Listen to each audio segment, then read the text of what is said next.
Welcome to Vyoma current affairs today.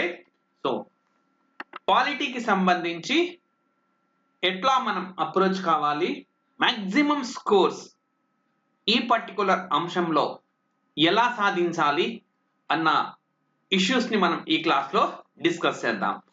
Right. So నిజానికి పాలిటీలో మనం చదివే అంశాలు మూడు విధాలుగా ఫోకస్ చేయాల్సి ఉంటుంది. ఒకటి ఏంటంటే కాన్సెప్ట్ పైన ఫోకస్ చేయాలి. ఉదాహరణ ఎలా అంటే లైక్ ఒక బిల్లును లోక్సభ ఆమోదించింది, రాజ్యసభలో పెండింగ్ లో ఉంది. ఈ సమయంలో లోక్సభ రద్దయింది. అప్పుడు ఆ బిల్లు పరిస్థితి ఏంటి? ఆ బిల్లు కూడా ల్యాప్స్ అయిపోతుంది, రాష్ట్రపతి నిర్ణయిస్తారు, సుప్రీంకోర్టు నిర్ణయిస్తుంది, కొత్త లోక్సభ దాన్ని చర్చిస్తుంది. ఇట్లా రకరకాలుగా ఆప్షన్స్ ఉంటాయి. అంటే ఇవన్నీ మనకు కాన్సెప్ట్ లో భాగంగా వచ్చే అంశాలు. సో పాలిటీలో మొత్తం మనము ఎగ్జామినేషన్ పాయింట్ ఆఫ్ వ్యూకి సంబంధించి ప్రతి వ్యవస్థ కాన్సెప్ట్ తెలుసుకోవాలి. ఇప్పుడు నేను చెప్పింది పార్లమెంట్ అనే వ్యవస్థలో రకరకాల మనకు చర్చనీయాంశాలనే ఉన్నాయి. అది అట్లా కాన్సెప్ట్ పరంగా మనం థరో కావాలి భారత రాజ్యాంగానికి సంబంధించి. రెండో అంశము ఆర్టికల్స్. సో రాజ్యాంగం మొత్తం మనకు ఉన్న ప్రతి ఆర్టికల్ ని నేర్చుకోవాలని మనము భావించకూడదు. ఎగ్జామినేషన్ పాయింట్ ఆఫ్ వ్యూకి ఏవి ఇంపార్టెంట్ అవే తెలుసుకోవాలి. సో అవన్నిటిని కూడా వాటిపైన దృష్టి సారిస్తూ వెళ్ళాలి. సో ఒకటి కాన్సెప్ట్ లో మనం పర్ఫెక్ట్ కావాలి. మాక్సిమం క్వశ్చన్స్ కాన్సెప్ట్ ఓరియంటెడ్ గానే ఉంటున్నాయి. రెండోది సంబంధిత ఆర్టికల్స్ కూడా మనము చూసుకోవాలి. రైట్. ముఖ్యంగా మనకు ప్రాథమిక హక్కులు, అదే విధంగా ఆదేశిక సూత్రాలు అండ్ దెన్ కేంద్ర రాష్ట్ర సంబంధాలు. ఈ మూడు అంశాల్లో మాక్సిమం మనకు ఆర్టికల్స్ నేరుగా అడుగుతూ ఉన్నారు అండ్ మిగతావి కూడా అడపాదడప అడుగుతూ ఉన్నారు. లైక్ అండ్ ఈ ఆర్టికల్స్ మనం నేర్చుకునే క్రమంలో ప్రస్తుతం వార్తల్లో ఏ అంశాలు ఉన్నాయి అన్న దాన్ని ఫోకస్ చేయాలి. కరెంట్ రిలేటెడ్ ఆర్టికల్స్ ని మనకి ఎక్కువగా అడుగుతున్నారు. సో అది కూడా మనం ఒకసారి చూసుకోవాలి. అండ్ మూడోది GK point of view. So ఎప్పుడు మనం కాన్స్టిట్యూషన్ ప్రిపేర్ అయినా సరే జీకే పాయింట్ ఆఫ్ వ్యూ, ఒక వ్యవస్థ గురించి మనం ఈరోజు చదువుతున్నామంటే మరి దానికి సంబంధించిన జీకే ఇష్యూస్ ఏమున్నాయి. Like for example ordinance. ఏ ప్రధానమంత్రి కాలంలో ఎక్కువ కాలం ఆర్డినెన్స్లు మనకు వచ్చాయి? సో ఇట్లా జీకే పాయింట్ ఆఫ్ వ్యూ అన్నమాట. మొట్టమొదటి అటార్నీ జనరల్ ఎవరు? ఇప్పుడు అటార్నీ జనరల్ అనే ఒక వ్యవస్థ మనకు న్యూస్ లో ఉంది. ప్రస్తుతం అటార్నీ జనరల్ ఎవరు? సో అదే విధంగా ఫిరాయింపు నిరోధక చట్టం అనే అంశం ఇప్పుడు న్యూస్ లో ఉంది. మనకు ఈ ఫిరాయింపు నిరోధక చట్టం అని చెప్పి ఒక మణిపూర్ లో ఒక ఎమ్మెల్యే ఆయన ఫిరాయింపు నిరోధక చట్టంలో భాగంగా అనర్హతకు గురయ్యారు. కర్ణాటకలో కూడా ఒక వ్యక్తిని మంత్రిగా నియమించాలని చెప్పి హైకోర్టు జడ్జిమెంట్ ఇచ్చింది. కారణం ఏంటంటే ఆయన ఫిరాయింపు నిరోధక చట్టంలో భాగంగా అనర్హతకు గురయ్యారు. సో మొదటి వ్యక్తి ఎవరు, చివరి వ్యక్తి ఎవరు, ఇట్లాంటి జీకే పాయింట్స్ అనేవి కూడా మనకు ఉంటాయన్నమాట. సో పాలిటీ మీరు ఎప్పుడు ప్రిపేర్ అయినా ఈ మూడు అంశాలపై ఫోకస్ చేయాలి. ఒకటి కాన్సెప్ట్, రెండు ఆర్టికల్స్, మూడోది జనరల్ నాలెడ్జ్. అప్పుడు మాక్సిమం 95 to 98% మార్క్స్ స్కోర్ చేసుకునే అవకాశం అనేది ఉంటుంది. అండ్ ఈ కాన్సెప్ట్ నేర్చుకునేటప్పుడు కూడా అనలైటికల్ గా ఉండేలా మనం నేర్చుకోవాలి. సో అలా ఎలా చేయాలో ఇప్పుడు మనం ఈ క్లాస్ లో స్టార్ట్ చేద్దాం. ఫస్ట్ ఆఫ్ ఆల్, మనుషులు మారొచ్చు కానీ నియమాలు మారవు అన్న మౌలిక సూత్రానికి ఏది ప్రాతిపదిక అంటే రాజ్యాంగమే ప్రాతిపదిక. రైట్. చూడండి, ఈ రోజు మనకు నరేంద్ర మోడీ ప్రభుత్వం ఉంది అండ్ గతంలో మన్మోహన్ సింగ్ ప్రభుత్వం ఉంది, అంతకుముందు వాజ్పేయి ప్రభుత్వం ఉంది. ఇలా ప్రభుత్వాలు మారుతున్నాయి, వ్యక్తులు మారుతున్నారు, కానీ రాజ్యాంగము అన్నది మాత్రం మారదు. నేరుగా అడిగిన క్వశ్చన్. సో మనుషులు మారొచ్చు కానీ నియమాలు మారవు అని చెప్పి మనకు ఓకే ఏ వాదానికి సంబంధించిన అంశము అని చెప్పి నేరుగా అడిగారు. మనుషులు మారొచ్చు కానీ నియమాలు మారవు అని చెప్పి మనకు నేరుగా అడిగిన క్వశ్చన్ ఇది. 2017 లో ఏపీ ఆంధ్రప్రదేశ్ లో గ్రూప్ 2 లో అడిగిన క్వశ్చన్ ఇది. మనుషులు మారొచ్చు కానీ నియమాలు మారవు. సో దేనికి సంబంధించింది అని అడిగారు. రాజ్యాంగ ప్రాతిపదిక, రాజ్యాంగబద్ధ ప్రభుత్వాలకు సంబంధించిన అంశం అది. సో నిజానికి మనకు ఈ కాన్స్టిట్యూషనలిజం లేదా రాజ్యాంగవాదం అన్నది ఎక్కడ ఆవిర్భవించింది అని అంటే గ్రీక్ దేశంలో ఆవిర్భవించింది. గ్రీకుకు సంబంధించిన భావనగా ఇది మనము చెప్పొచ్చు, గ్రీక్ భావనగా చెప్పొచ్చు. సో మరి చాలా శాస్త్రాలకు మనకు పితామహులు ఉంటారు, like father of history, father of geography ఇట్లా ఉంటాయి, ఫాదర్ ఆఫ్ ఎకానమీ ఇట్లా. మరి ఫాదర్ ఆఫ్ పొలిటికల్ సైన్స్ ఎవరు అని అంటే అరిస్టాటిల్ గా మనము చెప్పుకోవచ్చు. సో రాజనీతి శాస్త్ర పితామహుడిగా మనము అరిస్టాటిల్ కే ఆయన మనం భావిస్తూ ఉంటాం అన్నమాట. అండ్ ప్రపంచంలో చాలా దేశాలకు సంబంధించిన రాజ్యాంగాలను ఆయన అధ్యయనం చేసి క్రోడీకరించారనమాట. అండ్ ఓకే, మనకు సోక్రటీస్ ఒక గొప్ప తత్వవేత్త. సోక్రటీస్ శిష్యుడే మనకు ప్లేటో. ప్లేటో అండ్ ప్లేటో శిష్యుడే అరిస్టాటిల్. ఓకే, ప్లేటో శిష్యుడే అరిస్టాటిల్. సో ప్లేటో మరి ఆయన ఫిలాసఫర్స్ పాలనను కోరుకున్నారు. ఫిలాసఫర్స్ అంటే తత్వవేత్తలు, తత్వవేత్తలు పాలన చేయాలి అని చెప్పి కోరుకున్నారు. కానీ అరిస్టాటిల్ పాలన అనేది ప్రజాస్వామ్య వ్యవస్థల చేతిలో ఉండాలి అని చెప్పి అప్పట్లోనే ఆయన ఓకే డెమోక్రసీ అనే ఒక పదానికి కొంచెం ఓకే సపోర్ట్ గా చేసేవారు అనమాట. ఆ ప్రజాస్వామ్య వ్యవస్థలకు ఒక పునాది లాంటి అంశాలను ఆయన తెరపైకి తెచ్చారు. అండ్ రాజనీతి శాస్త్ర పితామహుడు అరిస్టాటిల్ ఆయన పాలిటిక్స్, ఎథిక్స్, నికోమేచక్ అనే పుస్తకాలను రాశారు. అదేవిధంగా ఆయన గురువు ప్లేటో కూడా, ఆయన కూడా ఎన్నో బుక్స్ రాశారు. లైక్ ఆయన ప్లేటో రాసిన బుక్కుల్లో అపాలజీ అనే ఒక బుక్ ఉంటుంది. ఈ అపాలజీ అనే బుక్ ను మనకు మహాత్మా గాంధీ ఆయన గుజరాత్ లాంగ్వేజ్ లోకి ట్రాన్స్లేట్ చేశారు. ఇది కూడా మనకు అడిగిన క్వశ్చన్ అన్నమాట. సో సోక్రటీస్ శిష్యుడు ప్లేటో, ప్లేటో శిష్యుడు అరిస్టాటిల్. సో ప్లేటో ఆయన తత్వవేత్తల పాలనను బాగా కోరుకునేవారు.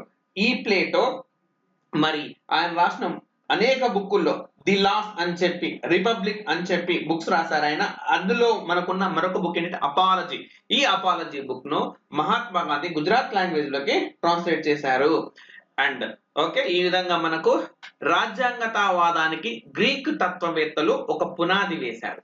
అండ్ ఇక్కడ చూడండి, ఇది మనకు చాలా ఇంపార్టెంట్. ప్రస్తుతం ఆధునిక ప్రపంచంలో మనకు రాజ్యాంగము ఎక్కడ రూపుదిద్దుకుంది అంటే అమెరికాలో రూపుదిద్దుకుంది. లిఖిత రాజ్యాంగం. లిఖిత రాజ్యాంగానికి ఏది ఓకే ఆధునిక కాలంలో ఏ దేశం ఒక బీజం వేసింది అని అంటే అమెరికా అని మనం చెప్పుకోవచ్చు. So and theory of separation powers, అధికార పృథక్కరణ సిద్ధాంతము. అధికార పృథక్కరణ సిద్ధాంతము అంటే ఏంటి? శాసన, కార్యనిర్వాహక, న్యాయశాఖల మధ్య స్పష్టమైన అధికార విభజన అనేది ఉంటుంది. సో ఇది మనకు బాగా ఇంపార్టెంట్ గా చెప్పుకోవచ్చు. ఎందుకు ఇంపార్టెంట్ గా చెప్పుకోవచ్చు? మనకు కొద్ది రోజుల కిందట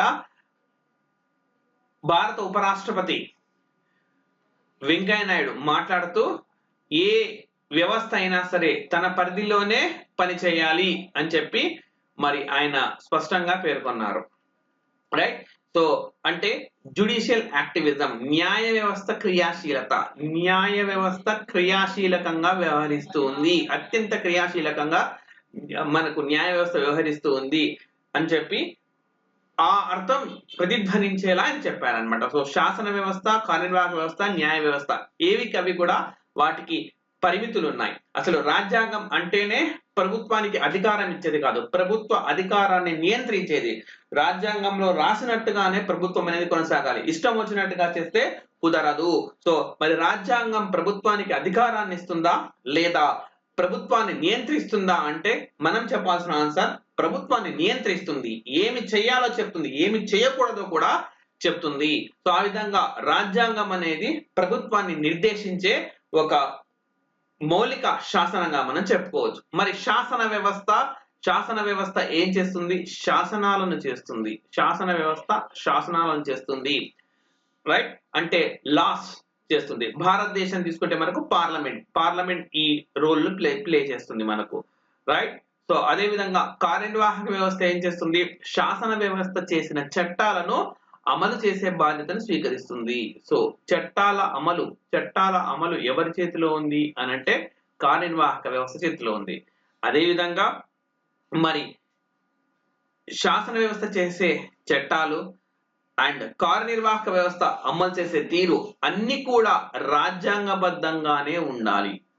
ఏది రాజ్యాంగానికి అతిక్రమించే హక్కు లేదు. మరి అవి రాజ్యాంగబద్ధంగా ఉన్నాయా లేదా అని న్యాయ వ్యవస్థ పరిశీలిస్తుంది. ఒకవేళ రాజ్యాంగబద్ధంగా ఉంటే ఎస్ మీరు ముందుకెళ్ళొచ్చు అని చెప్తుంది. లేదు రాజ్యాంగబద్ధంగా లేదు అని అంటే న్యాయ వ్యవస్థ జోక్యం చేసుకొని అది చెల్లదు అని చెప్తుంది. దీన్నే మనం మరొక మాటలో న్యాయ సమీక్ష అని చెప్తూ ఉంటాం. లైక్ ఫర్ ఎగ్జాంపుల్ ఆధార్ చట్టాన్ని అమల్లో కొన్ని మార్పులు చేసింది న్యాయ వ్యవస్థ. అదే విధంగా మనకు ఇప్పుడు పేదలకు 10% రిజర్వేషన్లు అనేవి కల్పించారు. అంటే కులము మతము అన్న అంశాన్ని పక్కన పెట్టి ఆర్థిక మూలాల ఆధారంగా ఆర్థిక అంశం ఆధారంగా రిజర్వేషన్ కల్పిస్తూ రాజ్యాంగాన్ని సవరించారు. దీన్ని ఇప్పుడు కొంతమంది సుప్రీంకోర్టును అప్రోచ్ అయ్యారు. భారత రాజ్యాంగం ఇందుకు అనుమతిస్తుందా లేదా అని చెప్పి. సో అది న్యాయశాఖ నిర్ణయిస్తుంది తర్వాత తన తీర్పు ద్వారా. ఈ విధంగా మరి ఈ 3 వ్యవస్థలు తమకు నిర్దేశించిన పనులను కొనసాగించుకోవచ్చు. సో అంటే శాసనశాఖ రాజ్యాంగబద్ధంగానే శాసనాలను లేదా చట్టాలను చేయాలి. ఒకవేళ అతిక్రమిస్తే న్యాయశాఖ ఇన్వాల్వ్ అవుతుంది. మరి న్యాయశాఖ అతిక్రమిస్తే అప్పుడు శాసన వ్యవస్థ దాన్ని చెక్ చేస్తుంది. ఈ విధంగా భారత రాజ్యాంగం అనేది చెక్స్ అండ్ బ్యాలెన్సెస్ తో కూడుకుని ఉంది. ఓకే, చెక్స్ అండ్ బ్యాలెన్సెస్ అంటే ఒక వ్యవస్థను మరొక వ్యవస్థ నియంత్రిస్తూ ఉంటుంది. సో ఈ 3 వ్యవస్థలు కూడా మనకు సమన్వయంతో వెళ్తూ ఉంటే ఒక పరిపూర్ణమైన ప్రజాస్వామ్యానికి ఖచ్చితంగా పునాది అనేది పడుతుంది. అండ్ రైట్, సో ఇవన్నీ మనం డిస్కస్ చేసాం. మరి భారత రాజ్యాంగ చరిత్రను పరిశీలిస్తే రావత్ అనే వ్యక్తి 6 దశలుగా దీన్ని డివైడ్ చేశారు. ఓకే, రావత్ అనే వ్యక్తి భారత రాజ్యాంగాన్ని 6 దశలుగా డివైడ్ చేశారు. సో మొట్టమొదటిగా 1600 నుంచి 1773 ఈ దశలో ఈస్ట్ ఇండియా కంపెనీ భారతదేశానికి రావడం, మెల్లిమెల్లిగా అధికారాన్ని చేజిక్కించుకోవడం. సో ఈస్ట్ ఇండియా కంపెనీ భారతదేశంలో అధికారాన్ని ఏ విధంగా చేజిక్కించుకుంది అంటే యుద్ధాల ద్వారా, విధానాల ద్వారా కూడా చేజిక్కించుకుంది, పాలసీల ద్వారా అన్నమాట. సో యుద్ధాల ద్వారా అని మనం తీసుకుంటే బెంగాల్, అదే విధంగా మైసూర్, అదే విధంగా పంజాబ్, అదే విధంగా సింధ్ ఈ ప్రాంతాలను యుద్ధాల ద్వారా ఆక్రమించుకుంది. మరికొన్ని ప్రాంతాలను విధానాల ద్వారా, లైక్ రాజ్య సంక్రమణ సిద్ధాంతం అంటాం, డాక్ట్రైన్ ఆఫ్ ల్యాబ్స్, కొన్ని రాజ్యాలను ఇట్లాంటి వివిధ సిద్ధాంతాలను లేదా విధానాలను, పాలసీస్ ను ప్రవేశపెట్టడం ద్వారా భారత్ ను ఆక్రమించుకుంది మొదటి దశలో. అండ్ రెండవ దశగా మనం పరిశీలిస్తే 1773 నుంచి 1858 ఈ ప్రాంతం అంతా ఈ పీరియడ్ అంతా మనకు ఈస్ట్ ఇండియా కంపెనీ పాలన అనేది కొనసాగింది. సో మనం ఈ రోజు 1773 చట్టం నుంచి స్టార్ట్ అవుదాం. ఈస్ట్ ఇండియా పాలన అనేది మనకు ప్రారంభమైంది. ఈస్ట్ ఇండియా పాలన ఒక కంపెనీ మన దేశాన్ని పాలించింది. మొత్తం దేశాన్ని కాదు, అది కొంతమేర ఆక్రమించుకున్నంత మేర పాలన కొనసాగించింది. అండ్ మూడో దశలో మనకు 1858 నుంచి 1909 వరకు, మనకు 1858 నుంచి బ్రిటిష్ పాలన పరిధిలోకి వచ్చింది. స్వయంగా బ్రిటిష్ క్రౌన్ అంటే బ్రిటిష్ సింహాసనం, బ్రిటిష్ రాచరిక వ్యవస్థ భారత్ ను పాలించింది. అండ్ 1909 తర్వాత బ్రిటిష్ విధానాల్లో మార్పులు అనేవి వచ్చాయి. ఈ బ్రిటిష్ విధాన మార్పులు like okay divide and rule policy ఇవన్నీ కూడా ఇంట్రడ్యూస్ చేస్తూ భారత్ ను పరిపాలించింది. అయితే ఈ అంత క్రమంలో మెల్లిమెల్లిగా ఒక ప్రజాస్వామ్యానికి పునాదులు అనేది వేసిందని చెప్పుకోవచ్చు. డెమోక్రటిక్ ప్రాసెస్ మెల్లిమెల్లిగా వచ్చింది. ఎలా వచ్చింది? లైక్ ఫర్ ఎగ్జాంపుల్ మెల్లిమెల్లిగా ఈ వ్యవస్థల్లో శాసన వ్యవస్థ ఏర్పాటైంది, కార్యనిర్వాహక వ్యవస్థ ఏర్పాటైంది, న్యాయ వ్యవస్థ ఏర్పాటైంది. భారతీయులకు ప్రారంభంలో ప్రాతినిధ్యమే లేదు వ్యవస్థల్లో, తర్వాత భారతీయులకు ప్రాతినిధ్యం కల్పించారు. ఆ తర్వాత మెల్లిమెల్లిగా ఓటు హక్కు అనేది వచ్చింది. ఈ విధంగా ఒక దశ నుంచి ఇంకొక దశకు వెళ్లే కొద్దీ మనకు ప్రజాస్వామ్య వ్యవస్థలు ఏర్పడము, అదేవిధంగా భారతీయులకు ప్రాతినిధ్యం కలగడము ఇలా మెల్లిమెల్లిగా జరుగుతూ ఉంది. అందుకే దీన్ని భారత రాజ్యాంగ పరిణామ క్రమము లేదా భారత రాజ్యాంగ చరిత్ర అంట. Evolution of the constitution of India అంటాం ఇంగ్లీష్ లో. Evolution of the constitution of India లేదా భారత రాజ్యాంగ పరిణామ క్రమము అంటాం. ఎలా పరిణామ క్రమం అయింది? సో మనకు నేరుగా కాకుండా ఇండైరెక్ట్ గా ఇట్లాంటి క్వశ్చన్స్ చాలా సందర్భాల్లో వస్తాయి. సో ప్రస్తుతం మనకు కేంద్ర స్థాయిలో 2 హౌసెస్ ఉన్నాయి, ఒకటి లోక్సభ, 2 రాజ్యసభ.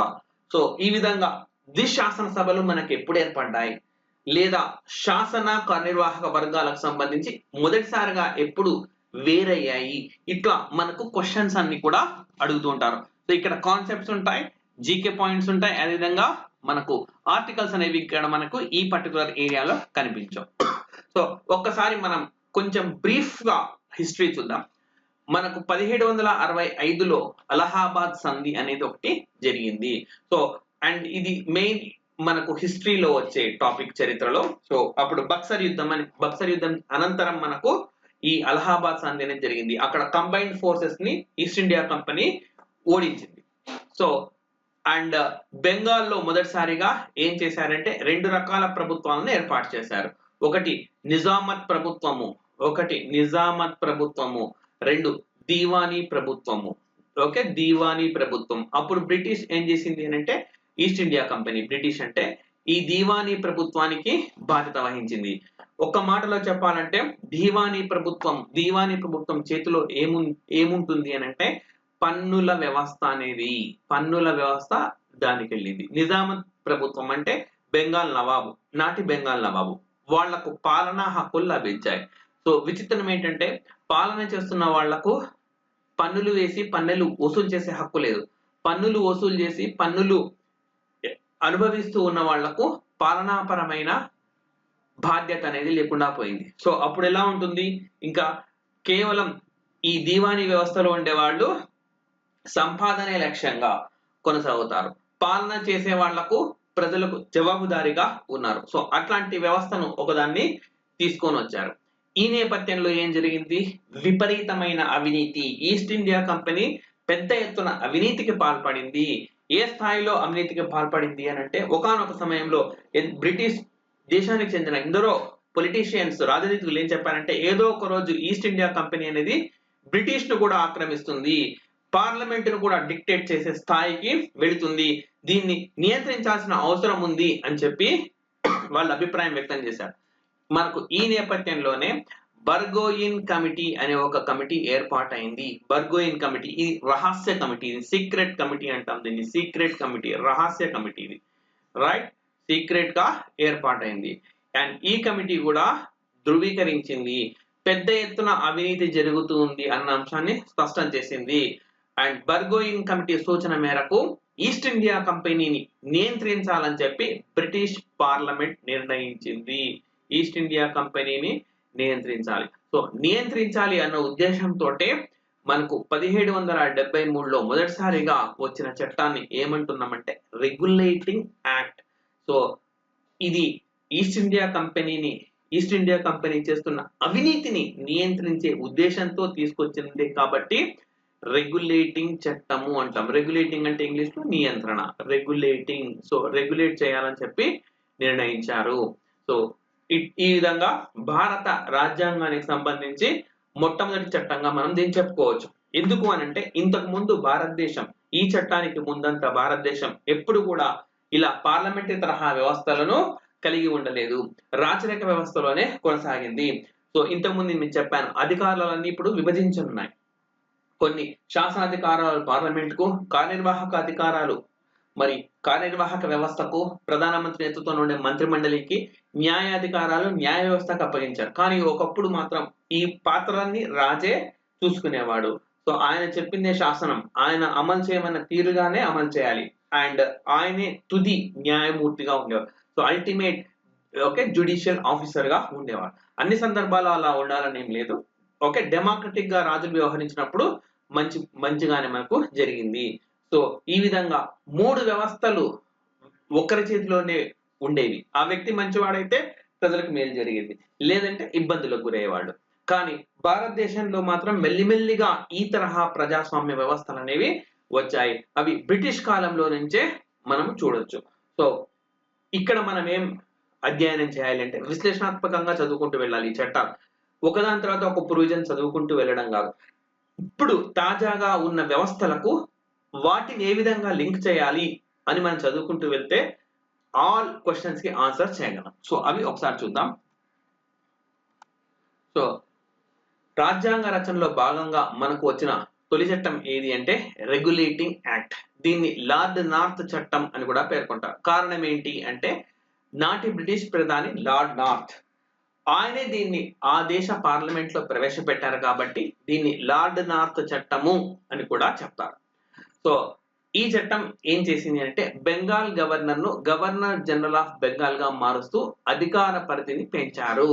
సో ఏంటి దీని మీనింగ్ అని అంటే అప్పుడు 3 ప్రెసిడెన్సీలు బ్రిటిష్ చేతిలో ఉన్నాయి. 3 ప్రెసిడెన్సీ అంటే వాళ్ళ చేతిలో ఉండే రాష్ట్రాలుగా మనం చెప్పుకోవచ్చు. ఒకటి Bombay presidency, 2 Madras presidency, 3 Bengal presidency. Okay, Bengal presidency ఇలా ఉండేది. సో ప్రతి చోట గవర్నర్ ఉండేవాడు. ఓకే, గవర్నర్ ఉండేవాడు. బెంగాల్లో గవర్నర్, బాంబేలో గవర్నర్, మద్రాస్ లో గవర్నర్. ఈ చట్టం ద్వారా ఏం చేశారు, బాంబే గవర్నర్ ను, మద్రాస్ గవర్నర్ ను బెంగాల్ గవర్నర్ పరిధిలోకి తెచ్చారు. అంటే ఒక మామూలు భాషలో చెప్పుకోవాలంటే బెంగాల్ గవర్నర్ బాస్ అయ్యారు. ఎవరికి, మద్రాస్ గవర్నర్ కు, బాంబే గవర్నర్ కు బాస్ అయ్యారు. సో అప్పటిదాకా governor of Bengal, governor of Madras, governor of Bombay అనేవాళ్ళు. కానీ ఇప్పుడు బెంగాల్ గవర్నర్ రూల్ పెరిగింది, ఆయనకు అధికార పరిధి పెరిగింది. కాబట్టి అందరిలాగా లేదా ఇంతకు ముందు లాగా గవర్నర్ అంటే కుదరదు. కాబట్టి ఆయన ఏమన్నారు, గవర్నర్ జనరల్ ఆఫ్ బెంగాల్ అన్నారు. గవర్నర్ జనరల్ ఆఫ్ బెంగాల్ అన్నారు ఆయన్ని. Okay, governor general of Bengal గా ఆయన ఓకే హోదాను మార్చారు. సో ఇక్కడ జాగ్రత్తగా గమనిస్తే మనకు ఇందులో నిగూఢంగా ఉన్నది ఏంటంటే కేంద్రీకృతమైంది. రైట్, కేంద్రీకృతమైంది అంటే సో అధికారాన్ని 3 చోట్ల ఉన్న అధికారాలను తీసుకెళ్లి ఒక్క దగ్గరికే తీసుకొని వచ్చాం. అంటే సెంట్రలైజేషన్ జరిగింది, కేంద్రీకృతము జరిగింది. సో ఇది మనకు అడిగే క్వశ్చన్. భారత రాజ్యాంగ పరిణామ క్రమంలో వచ్చిన చట్టాల్లో కేంద్రీకృతం అన్నది మొట్టమొదటిగా ఎక్కడ కనపడుతుంది, ఏ చట్టంలో కనపడుతుంది అంటే 1773లో వచ్చిన రెగ్యులేటింగ్ చట్టంలో కనపడుతుంది. కేంద్రీకృత స్వభావాన్ని కలిగి ఉంది. కేంద్రీకృత స్వభావాన్ని కలిగి ఉన్న మొట్టమొదటి చట్టం ఇది. పోను మాకు కేంద్రీకృత ప్రభావాన్ని కలిగి ఉన్న చివరి చట్టం అనేది ఏందో వస్తుంది. వికేంద్రీకృత లక్షణాన్ని కలిగి ఉన్న మొదటి చట్టం ఏంటి అని వస్తుంది. సో ఇవన్నీ కూడా మనము కాన్సెప్ట్ ఓరియంటెడ్ గా గుర్తుపెట్టుకోవాల్సి ఉంటుంది. రైట్, సో ఈ విధంగా బెంగాల్ గవర్నర్ ఆయన హోదాను పెంచి గవర్నర్ జనరల్ ఆఫ్ బెంగాల్ గా మార్చారు. సో రైట్, ఇది మనకు important point. And next, governor కార్యనిర్వాహక మండలిలో 4 సభ్యులను నియమించారు. సో ఓకే, ఇది మనకు మళ్ళీ ఇంకొక important issue. Governor general of Bengal ఉంటారు, ఆయన సహాయం చేయడానికి 4 వ్యక్తులు నియామకమయ్యారు.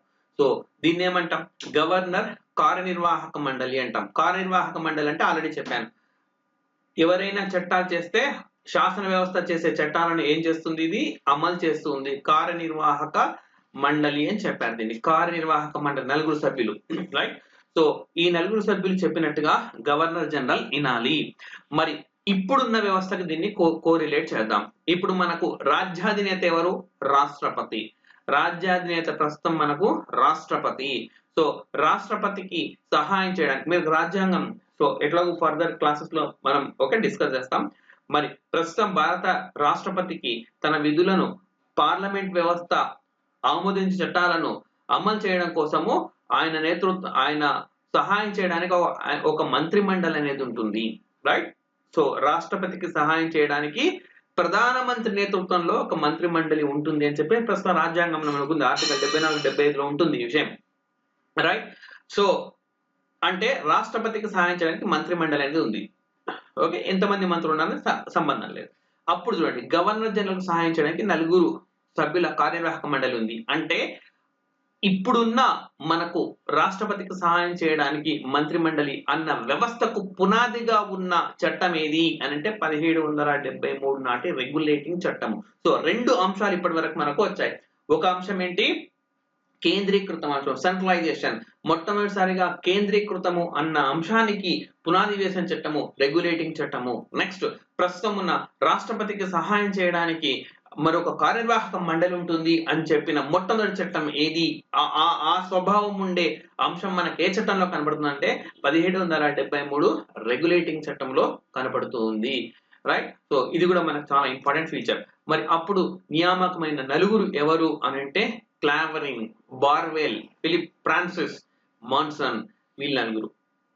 ఈ 4ని మనం గుర్తుపెట్టుకోవడం అనేది GK point of view. Right. So concept అంటే కేంద్రీకృతము, ఇంతకుముందు చెప్పిన రాష్ట్రపతి మంత్రిమండలి ఆ కోరిలేషన్, అప్పుడు వ్యవస్థకి ఇప్పటి వ్యవస్థకు ఉన్న తృణాత్మక అధ్యయనము. So Clavering, Barwell, Philip Francis and Monson, ఈ విధంగా ఈ నలుగురు మొట్టమొదటిసారిగా నియామకమయ్యారు. సో గవర్నర్ తో పాటు కలిపి ఈ నలుగురు మనకు గవర్నర్ జనరల్ కౌన్సిల్ అంటారు. గవర్నర్ జనరల్ కౌన్సిల్ అని అంటాం. ఓకే, గవర్నర్ జనరల్ కౌన్సిల్ అని చెప్పి పిలిచేవాడు. ఎంతమంది ఉండేవాళ్ళు? నలుగురు ఉండేవాళ్ళు. సో ఇక్కడ మీకు ఇప్పుడు ఇంకొక పాయింట్ చెప్తాను నేను. నలుగురు ఉండేవాళ్ళు. ఏ చట్టం ద్వారా ముగ్గురు అయ్యారు అని చెప్పి అడుగుతారు. సో ఆ చట్టాన్ని గుర్తుపెట్టుకోవాలి. ఆ ముగ్గురు అయిన తర్వాత మళ్ళీ ఇంకొక చట్టం ద్వారా నలుగురు అయ్యారు. రైట్. సో అంటే మొట్టమొదటి 4, తర్వాత ఏ చట్టం ద్వారా ముగ్గురు అయ్యారు, మళ్ళీ ఏ చట్టం ద్వారా మళ్ళీ నలుగురు అయ్యారు. ఇవన్నీ కూడా మనం రాను చట్టాల్లో చూడాల్సి ఉంటుంది. రైట్. అండ్ అదే విధంగా ఈ రెగ్యులేటింగ్ యాక్ట్ కు సంబంధించి మనకు ప్రత్యేకంగా శాసన వ్యవస్థ ఏది కూడా లేదు. అంటే ఇప్పుడు చూడండి, మనకు పార్లమెంట్ అనేది ఉంది, అండ్ ప్రధానమంత్రి నేతృత్వంలో మంత్రి మండలి ఉంది, అమలు చేయడానికి నిర్ణయాలను న్యాయ వ్యవస్థ ఉంది. కానీ 1773 చట్టంలో ఇది లేదు. గవర్నర్ జనరల్ నేతృత్వంలో ఇది మాత్రమే ఉంది. రైట్. సో అదొకటి. అండ్ దెన్ ఈ చట్టం ప్రకారం కలకత్తాలో పోర్ట్ విలియంలో సుప్రీం కోర్టును ఏర్పాటు చేశారు. అంటే చూడండి, ఈ చట్టంలో మనకు న్యాయ వ్యవస్థ అనేది ఏర్పాటు అయ్యింది. రైట్. సో మరి నేడు ఉన్న 3 వ్యవస్థల్లో 1773 చట్టంలో కనిపించని వ్యవస్థ ఏది అని అడిగితే ఆన్సర్ ఏం చెప్తాం? శాసన వ్యవస్థ. అప్పుడు లెజిస్లేచర్ అనేది కనపడదు, శాసన వ్యవస్థ అనేది లేదు. కార్యనిర్వాహక వ్యవస్థ, న్యాయ వ్యవస్థలు మాత్రమే ఉన్నాయి. అండ్ ఓకే, ఈ చట్టం ప్రకారము కలకత్తాలోని పోర్ట్ విలియంలో సుప్రీం కోర్టుని మనకు ఎస్టాబ్లిష్ చేశారు. సో భారతదేశంలో మొట్టమొదటిసారిగా సుప్రీం కోర్టు మనకు ఎక్కడ వచ్చింది అంటే కలకత్తాలో వచ్చింది. సో ప్రధాన న్యాయమూర్తిగా సర్ ఎలిజా ఇంఫే నియామకమయ్యారు. సో ఇది కూడా మనకు ఒక జీకే బిట్ లాంటిది. సర్ ఎలిజా ఇంఫే మొట్టమొదటి కలకత్తాలో ఏర్పడిన సుప్రీం కోర్టుకు మన ప్రధాన న్యాయమూర్తిగా ఎవరు నియామకమయ్యారంటే సర్ ఎలిజా ఇంఫే. ఇతర న్యాయమూర్తులు మనకు లేమియస్టర్, హైట్ అండ్ చాంబర్లిన్, వీళ్ళు ఇతర న్యాయమూర్తులుగా ఈ వ్యవస్థలో మనకు కొనసాగారు. సో మొట్టమొదటి చట్టంలో మనకి ఏ వ్యవస్థలు ఏర్పడినాయి? ఒకటి కార్యనిర్వాహక వ్యవస్థ, న్యాయ వ్యవస్థ. నెక్స్ట్ మనం ఏం అబ్జర్వ్ చేయాలి? శాసన వ్యవస్థ ఏ చట్టంలో వచ్చింది చూడాలి. రైట్. సో అది ఇంపార్టెంట్. నెక్స్ట్ మరి సుప్రీంకోర్టు న్యాయం జరగలేదని భావించినప్పుడు ఎక్కడికి వెళ్ళొచ్చు అంటే లండన్ లో ఉండే ప్రైవీ కౌన్సిల్ అంటాం. ఓకే, ప్రైవీ కౌన్సిల్, అక్కడికి కూడా వెళ్ళొచ్చు. రైట్. అండ్ నెక్స్ట్ కంపెనీ పాలనను 20 సంవత్సరాల పాటు పొడిగించారు. సో కంపెనీ పాలన కొనసాగాలి అంటే బ్రిటిష్ ప్రభుత్వం అనుమతించాలి, బ్రిటిష్ పార్లమెంట్ వ్యవస్థ అనుమతించాలి. సో ఆ మేరకు వీళ్ళకి అనుమతి అనేది లభించింది. And apart from this, company పరిపాలన కోసం మనకు కోర్ట్ ఆఫ్ డైరెక్టర్స్ ఏర్పడింది. 24 మంది సభ్యులతోటి కోర్ట్ ఆఫ్ డైరెక్టర్స్ అనేది ఏర్పాటైంది. అండ్ మరి ఈ రెగ్యులేటింగ్ యాక్ట్ రావడానికి ముఖ్య కారణం ఏంటి? వాళ్ళు అప్పటికే మరి ఈ 1765 అలహాబాద్ ఒప్పందం ప్రకారము దీవానీ హక్కులు వచ్చాయి. దీవానీ హక్కులు వచ్చినాక విపరీతంగా వాళ్ళు అవినీతికి తెరతీశారు. కాబట్టే కంపెనీ డైరెక్టర్లు బహుమతులు గాని లంచాలు గాని తీసుకోవడానికి పూర్తిగా ఈ చట్టం ద్వారా నిలిపివేశారు. రైట్. సో ఇవి మనకు ఇంపార్టెంట్ ఫీచర్స్ అన్నమాట ఈ యాక్ట్ కు సంబంధించింది. అంటే ఈ యాక్ట్ లోనే మనకు కొన్ని జీకే పాయింట్స్ ఉన్నాయి, చూద్దాం. ఫస్ట్ ఆఫ్ ఆల్, బెంగాల్ తొలి governor drakes. So okay, already నేను మీకు చెప్పాను కదా, 1756 లో బెంగాల్ కు తొలి గవర్నర్ నియామకమయ్యారు. ప్లాసీ యుద్ధం అనేది జరిగింది. అప్పుడు ప్లాసీ యుద్ధం జరిగిన తర్వాత ఆ టైంలోనే మనకు మొట్టమొదటి గవర్నర్ నియామకమయ్యారు డ్రేక్స్. ఆ తర్వాత బెంగాల్ కు చివరి గవర్నర్ అంటే మనం వారెన్ హేస్టింగ్స్ అని చెప్పాలి, వారెన్ హేస్టింగ్స్. సో అండ్ మీకేం చెప్పాను ఇంతకుముందు స్టార్టింగ్ లో, 1773లో మరి బెంగాల్ గవర్నర్ అనే పదవిని గవర్నర్ జనరల్ ఆఫ్ బెంగాల్ అని చేశారు, గవర్నర్ జనరల్ ఆఫ్ బెంగాల్ అని చేశారు. సో ఆ విధంగా గవర్నర్ జనరల్ ఆఫ్ బెంగాల్ గా నియామకమైన మొట్టమొదటి వ్యక్తి కూడా వారెన్ హేస్టింగ్స్. సో ఈ పాయింట్ చాలా ఇంపార్టెంట్. బెంగాల్ కు తొలి గవర్నర్ అంటే డ్రేక్స్ అని చెప్తాం, బెంగాల్ కు చివరి గవర్నర్ వారెన్ హేస్టింగ్స్. ఆ చివరిగా ఉన్నవాడే కంటిన్యూ అయ్యాడు అనమాట, గవర్నర్ జనరల్ ఆఫ్ బెంగాల్ గా కంటిన్యూ అయ్యాడు వారెన్ హేస్టింగ్స్. అండ్ మనకు రానున్న కాలంలో మరొక ఇంపార్టెంట్ పాయింట్ రానుంది. చివరి గవర్నర్ జనరల్ ఆఫ్ బెంగాల్ ఎవరు and first governor general of India ఎవరు అని అడగవచ్చు. రెండింటికి ఒకటే ఆన్సర్ వస్తుంది. అంటే గవర్నర్ జనరల్ ఆఫ్ బెంగాల్ అనే పోస్ట్ ను తర్వాత కాలంలో మనకు గవర్నర్ జనరల్ ఆఫ్ ఇండియా అని మార్చారు. సో అలా చివరి వాడెవరు, మొదటి వాడెవరు, ప్రతి పాయింట్ జీకే పాయింట్ ఆఫ్ వ్యూలో మనకు ఇంపార్టెంట్. రైట్. సో ఇది మనకు రెగ్యులేటింగ్ చట్టం. రెగ్యులేటింగ్ చట్టంలో ఏమేం కనిపిస్తున్నాయి మనకు? కేంద్రీకృతం అన్న ఒక లక్షణం కనిపిస్తూ ఉంది మనకు. అదే విధంగా ఇప్పుడు ఉన్న కార్యనిర్వాహక వ్యవస్థకు మరి కార్యనిర్వాహక వ్యవస్థ సలహాలు సూచనల మేరకు పనిచేసే ప్రస్తుతం ఉన్న వ్యవస్థ లాంటి దానికి ఒకటి పునాది అనేది ఏర్పాటైంది. సో శాసన వ్యవస్థ అనేది ప్రత్యేకంగా లేదు, కేవలం కార్యనిర్వాహక వ్యవస్థ, న్యాయ వ్యవస్థలు మాత్రమే అప్పుడు కొనసాగాయి. అండ్ కేంద్రీకృత అంశానికి ఈ చట్టం నాంది పలికింది అని చెప్పవచ్చు. నెక్స్ట్ పిట్స్ ఇండియా చట్టము. సో ఓకే, పిట్స్ ఇండియా చట్టము ఇది ఆ మొట్టమొదటి రెగ్యులేటింగ్ చట్టం తర్వాత వచ్చింది. అయితే ఈ మధ్యలో మనకు 1781 లో ఒక చిన్న చట్టం అనేది వచ్చింది. And examination point of view అది పెద్ద ఇంపార్టెంట్ ఏం కాదు. దాన్ని విస్తరణ చట్టము లేదా సెటిల్మెంట్ యాక్ట్ అని అంటాం అనమాట. సో బ్రిటిష్ ఆక్రమిత ప్రాంతాలు అన్న ఒక ఏరియాని డిఫైన్ చేసింది ఆ చట్టం. మరి ఓకే, ఆ తర్వాత మనకు వచ్చిన చాలా చాలా ఇంపార్టెంట్ చట్టము పిట్స్ ఇండియా చట్టము. దీన్ని ఎందుకు పిట్స్ ఇండియా చట్టం అని అంటాం అంటే నాటి బ్రిటిష్ ప్రధాని విలియం పిట్స్, కాబట్టి ఆయన పేరు మీదుగా చెప్తాం. సో బ్రిటిష్ రాజకీయ చరిత్రలోనే అత్యంత చిన్న వయసులో ప్రధాని అయిన వ్యక్తి ఈయన. సో ఆయన ప్రధాని అయినప్పుడు ఆయన age just 24 years. Okay, at the age of 24 ఆయన బ్రిటిష్ కు ప్రధాని కాగలిగారు.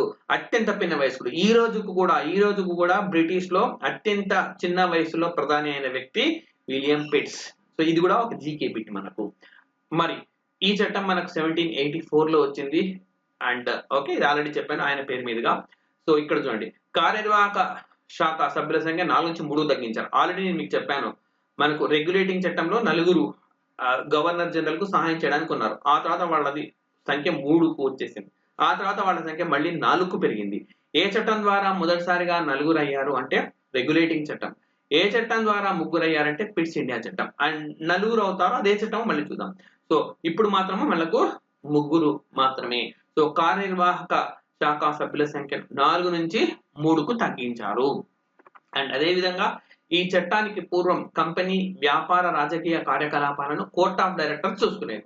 సో చూడండి, కోర్ట్ ఆఫ్ డైరెక్టర్స్ అనేది 24 మంది సభ్యులతో ఉందని చెప్పాను కదా. కోర్ట్ ఆఫ్ డైరెక్టర్స్ మనకు గత చట్టంలో, రెగ్యులేటింగ్ చట్టంలో ఇది ఏమేం చేసేది అనంటే కంపెనీ వ్యాపారం, ఓకే, కంపెనీ వ్యాపారము, కంపెనీకి రాజకీయ వ్యవహారాలు అంటే పాలిటిక్స్ చేయడము, బిజినెస్ చేయడం, రెండు ఒక్క వ్యవస్థకే ఉన్నాయి. సో ఎప్పుడైతే ఈ 2 అధికారాలు ఒక కంపెనీకి ఉంటాయో ఖచ్చితంగా వాళ్ళ లాభాపేక్ష అనేది వాళ్ళ మోటివ్ గా ఉంటుంది. లాభం సంపాదించడమే. అంటే ఇప్పుడు ఒక ప్రైవేట్ కంపెనీ లైక్ రిలయన్స్ కంపెనీకి అధికారం ఇస్తే ఏమవుతుంది, వాళ్ళ కంపెనీ లాభాలను తీసుకువెళ్ళడమే లక్ష్యంగా వాళ్ళు పనిచేస్తారు. ప్రజా సంక్షేమం అనేది వాళ్ళకి పట్టదు, వాళ్ళకి అవసరం కూడా లేదు. సో సేమ్ అట్లాగే మనకు జరిగింది ఇక్కడ కూడా. ఈస్ట్ ఇండియా కంపెనీకి కోర్ట్ ఆఫ్ డైరెక్టర్స్ కు వ్యాపారం వాళ్ళ చేతిలో ఉంది, రాజకీయాలు వాళ్ళ చేతిలోనే ఉన్నాయి. కాబట్టి లాభమే పరమావధిగా వాళ్ళు పనిచేశారు. సో దీన్ని గుర్తించిన బ్రిటిష్ ఏం చేసింది, విడదీసింది. రాజకీయ కార్యకలాపాల కోసం మనకు బోర్డ్ ఆఫ్ కంట్రోల్ అని చెప్పి మరొక వ్యవస్థను తీసుకొని వచ్చింది. Board of control. సో మనకు కోర్ట్ ఆఫ్ డైరెక్టర్స్ 24 మంది ఉంటారు, బోర్డ్ ఆఫ్ కంట్రోల్ లో 6. వీళ్ళందరూ బ్రిటిష్ లోనే ఉంటారు.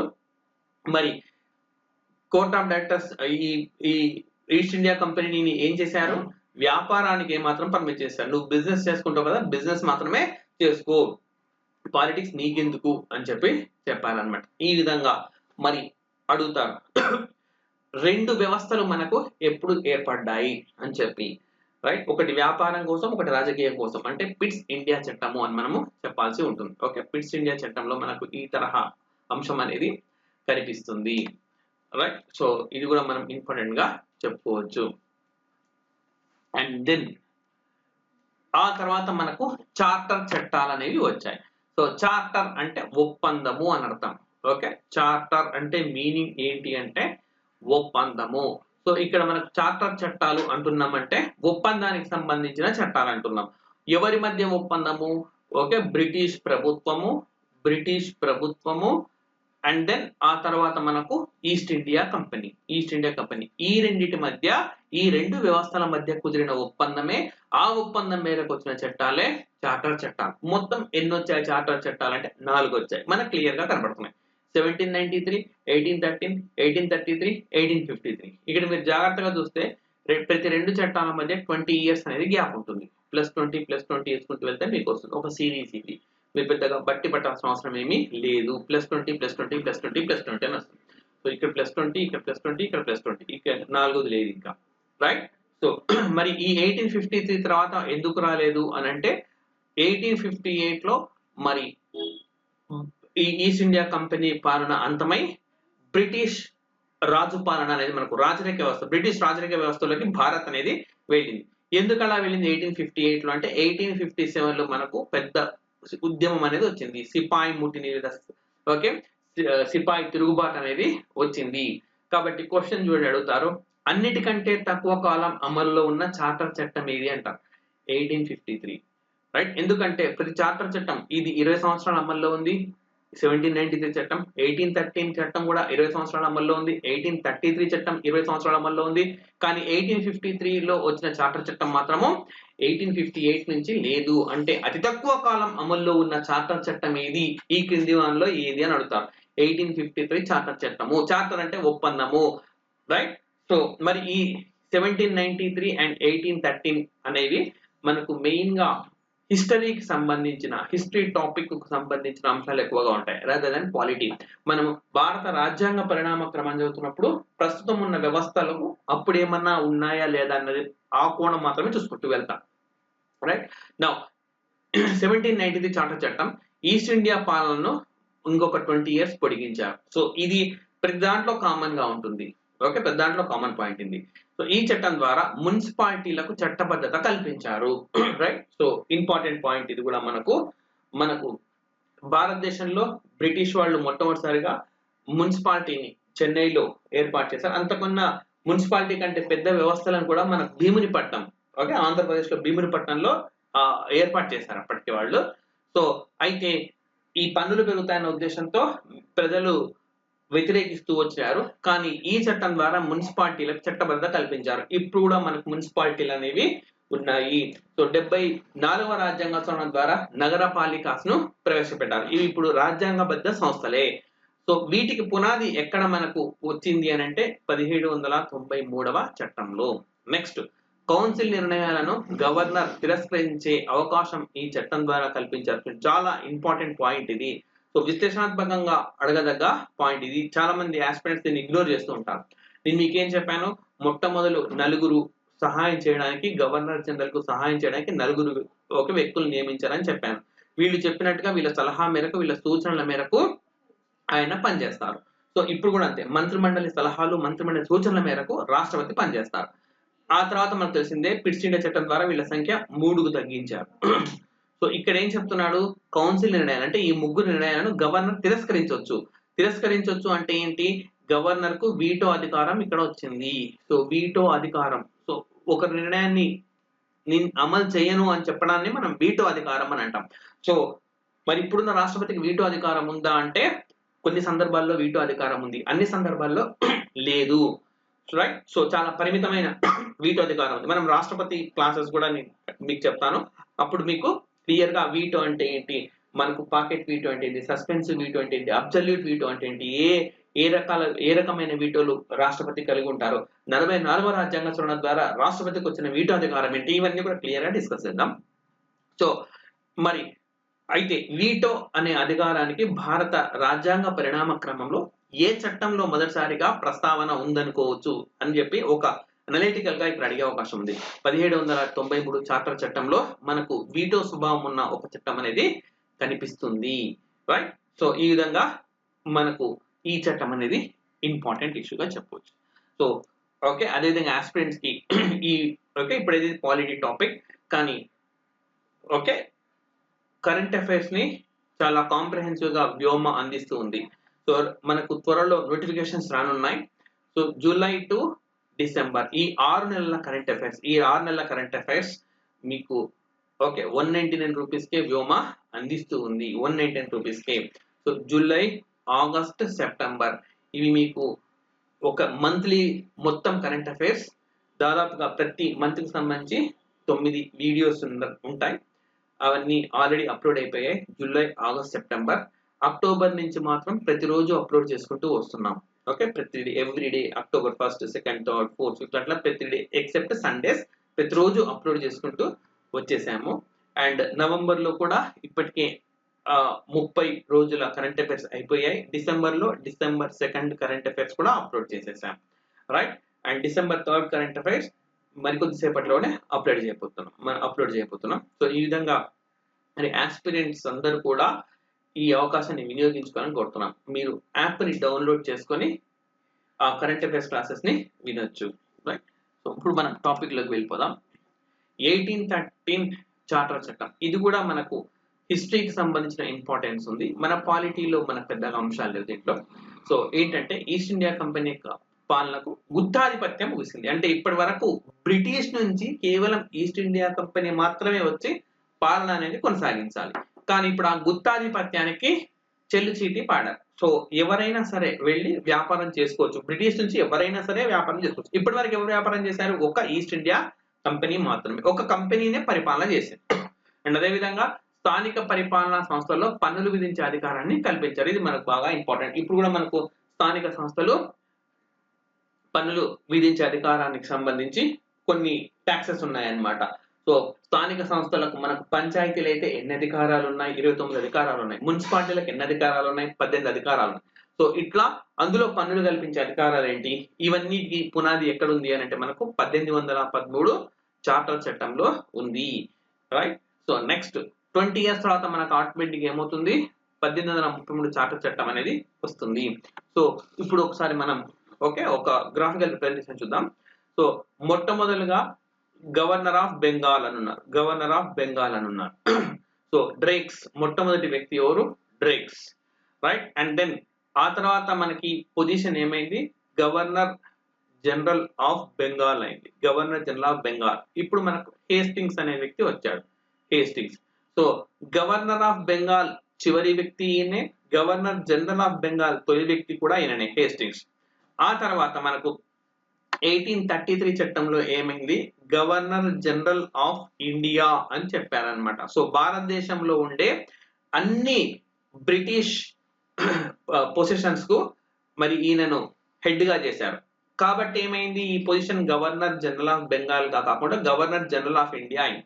సో ఇలా ఈ పదవిని చేపట్టిన మొట్టమొదటి వ్యక్తి విలియం బెంటిక్. సో అదే విధంగా మనకు గవర్నర్ జనరల్ ఆఫ్ బెంగాల్ చివరి వ్యక్తి కూడా ఇతనే, right. So governor general of Bengal చివరి వ్యక్తి William Bentinck and governor general of India తొలి వ్యక్తి కూడా విలియం బెంటిక్. గత వ్యవస్థలోని చివరి వ్యక్తి, కొత్త వ్యవస్థలో తొలి వ్యక్తిగా మనకు ఉంటారు. అది మనము గుర్తుపెట్టుకోవాలి, రైట్. సో ఇంపార్టెంట్ పాయింట్ ఇది కూడా మనకు. అండ్ దెన్ గవర్నర్ జనరల్ కార్యనిర్వాహక శాఖలో సభ్యుల సంఖ్యను 4 పెంచారు. ఒకరు న్యాయ సభ్యుడిగా ఉంటారు. చూడండి, మనకు రెగ్యులేటింగ్ చట్టం 1773లో వచ్చింది, నలుగురు ఉన్నారు. ఆ తర్వాత పిట్స్ ఇండియా చట్టం 3 అయ్యారు. అండ్ 1833 చార్టర్ చట్టం మళ్ళీ 4 అయ్యారు, రైట్. సో ఈ నాలుగో వ్యక్తి న్యాయ సభ్యుడై ఉండాలి. న్యాయ సభ్యుడై ఉండాలి అని చెప్పారు. ఆ నలుగురింట్లో ఒకరు న్యాయ సభ్యుడు ఉంటారు, లా మెంబర్ అయి ఉంటారు అనమాట. సో 4 నుంచి 3కు, 3 నుంచి మళ్ళీ 4కు వచ్చింది. ఇట్లా ఇవి కూడా మనకు ఈ కింద పేర్కొన్న ఏ చట్టాల్లో 4 సభ్యులు గవర్నర్ కార్యనిర్వాహక మండలిలో ఉండేవాళ్ళు అని చెప్పి మనకు 4 ఆప్షన్స్ ఇచ్చి 1, 2లో 2, 3లో అట్లా మనకు అడుగుతారు. సో ఈ పిట్స్ ఇండియా చట్టం నుంచి 1833 చట్టం వచ్చే వరకు కూడా 3 సభ్యులు ఉన్నారు. సో తొలిసారిగా మరి న్యాయ కమిషన్ కూడా ఏర్పాటు చేశారు. దీనికి లార్డ్ మెకాలే నియమించారు. ఇప్పుడు కూడా మనకు న్యాయ కమిషన్ ఉందా అంటే ఇప్పుడు కూడా ఉంది. భారతదేశానికి స్వాతంత్రం వచ్చిన తర్వాత కూడా ఈ న్యాయ కమిషన్ అనేది మనకు ఇప్పటికి కూడా కొనసాగుతూనే ఉంది. ఇంపార్టెంట్, ఇది మనం బాగా గుర్తుంచుకోవాలి. సో మనకు న్యాయ కమిషన్ భారతదేశానికి స్వాతంత్రం వచ్చిన తర్వాత న్యాయ కమిషన్ కు మొట్టమొదటి చైర్మన్ గా ఎవరున్నారు అని అడుగుతారు. సెతల్వాద్ అనే ఆయన ఉన్నారు. మరి స్వాతంత్రానికి ముందు మొట్టమొదటి వ్యక్తి ఎవరు అంటే లార్డ్ మెకాలే. ఈ సెతల్వాద్ పైన మనకు 3 బిట్స్ ఉంటాయి ఎప్పుడు కూడా. ఈయన స్వాతంత్రం వచ్చిన తర్వాత న్యాయ కమిషన్ కు మొదటి చైర్మన్, అదే విధంగా భారతదేశానికి సంబంధించి మొట్టమొదటి అటార్నీ జనరల్. ఈయన ఆర్టికల్ 76 ప్రకారం ఉంటుంది, మొట్టమొదటి అటార్నీ జనరల్. అదే విధంగా ఈయన భారతదేశంలో సుదీర్ఘకాలం కొనసాగిన అటార్నీ జనరల్, రైట్. ఈ విధంగా మనకు లార్డ్ మెకాలే నియమించారు. అండ్ ఇది ఆల్రెడీ నేను మీకు డిస్కస్ చేశాను. చివరి governor general of Bengal William Bentinck, తొలి గవర్నర్ జనరల్ ఆఫ్ ఇండియా కూడా విలియం బెంటిక్. సో ఓకే, ఇవన్నీ జీకే పాయింట్ ఆఫ్ వ్యూలో మనము చూసుకోవాల్సి ఉంటుంది. అండ్ దెన్ 1853 చార్టర్ చట్టం. 1853 చార్టర్ చట్టం చూడండి, కార్యనిర్వాహక శాఖ శాసన శాఖలను వేరు చేశారు. సో ఇది చాలా చాలా ఇంపార్టెంట్ పాయింట్. చాలా మంది ఆస్పిరెంట్స్ ఈ పాయింట్ ఇగ్నోర్ చేస్తారు. అసలు 1853 యాక్ట్ లో ఏంటి, మనకు 1773 యాక్ట్ లో ఏం చెప్పాను నేను అప్పుడు, ఇలా నేను రాసి కూడా చూపించాను మీకు.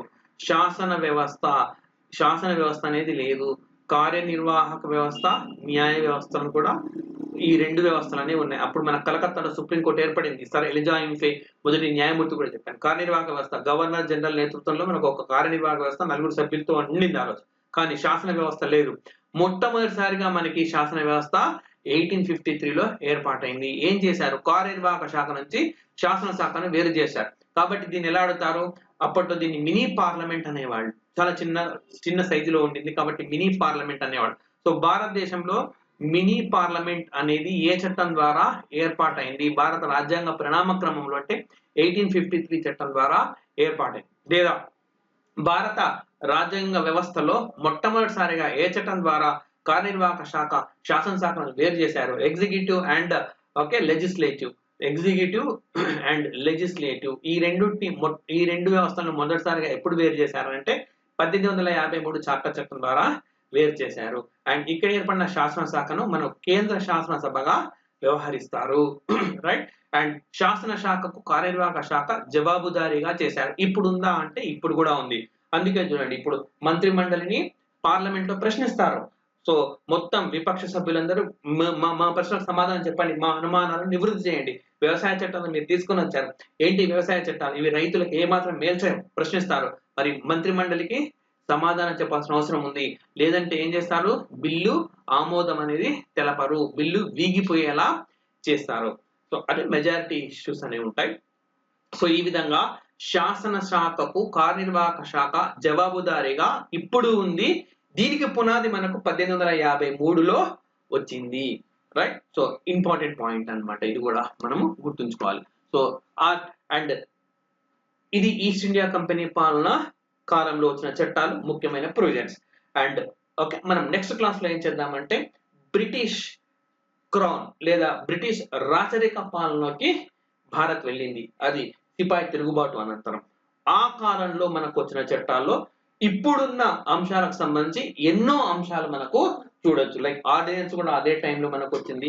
బడ్జెట్ ను ప్రవేశపెట్టే పద్ధతి వచ్చింది మనకు అప్పట్లోనే. అండ్ అదే విధంగా భారతీయులకు ప్రాతినిధ్యం అనేది కల్పించారు. ఇప్పటిదాకా మీరు పరిశీలిస్తే భారతీయులకు ప్రాతినిధ్యమే లేదు, కానీ మెల్లిమెల్లిగా భారతీయులకు కూడా ప్రాతినిధ్యం అనేది రావడం మొదలైంది. సో ఏ చట్టాల్లో ఇలాంటి మార్పులు వచ్చాయి, ద్విశాసన సభ ఎప్పుడు వచ్చింది, అండ్ మరి శాసన శాఖలో ఇండియన్స్ ఎప్పుడు ఎంటర్ అయ్యారు, కార్యనిర్వాహక శాఖలో ఇండియన్స్ ఎప్పుడు ఎంటర్ అయ్యారు, ఇట్లాంటివన్నీ కూడా మనం second class evolution of constitution of India class 2 దాంట్లో చూద్దాం. Thank you very much.